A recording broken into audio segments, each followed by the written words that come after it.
Reflection for Sunday, October 6, 27th Sunday in Ordinary Time. Mark chapter 10, verse 2 to 16.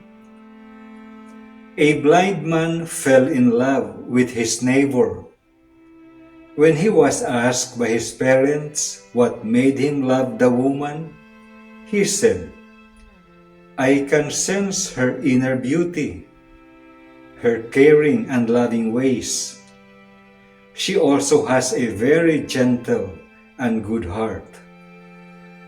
Eventually, this man was cured of his blindness and now had a clear picture of the physical appearance of the woman he had fallen in love with. He saw that the woman was not physically beautiful. Nevertheless, he still decided to marry her.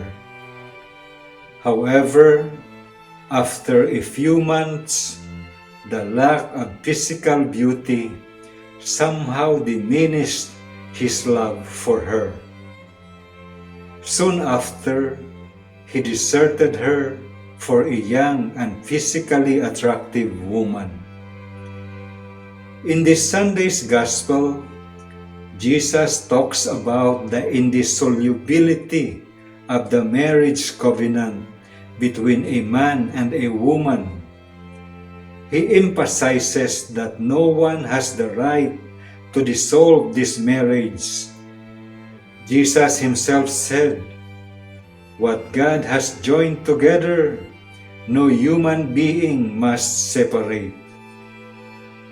However, many of us still violate the sanctity of the marriage covenant with impunity. Like the man in the story, we allow ourselves to be captivated by external appearance, even when we are already married. But what is external beauty when it will eventually fade away? There is something far more important than a person's external appearance, and that is their inner character. Inner beauty is far more valuable than what can be seen with our eyes.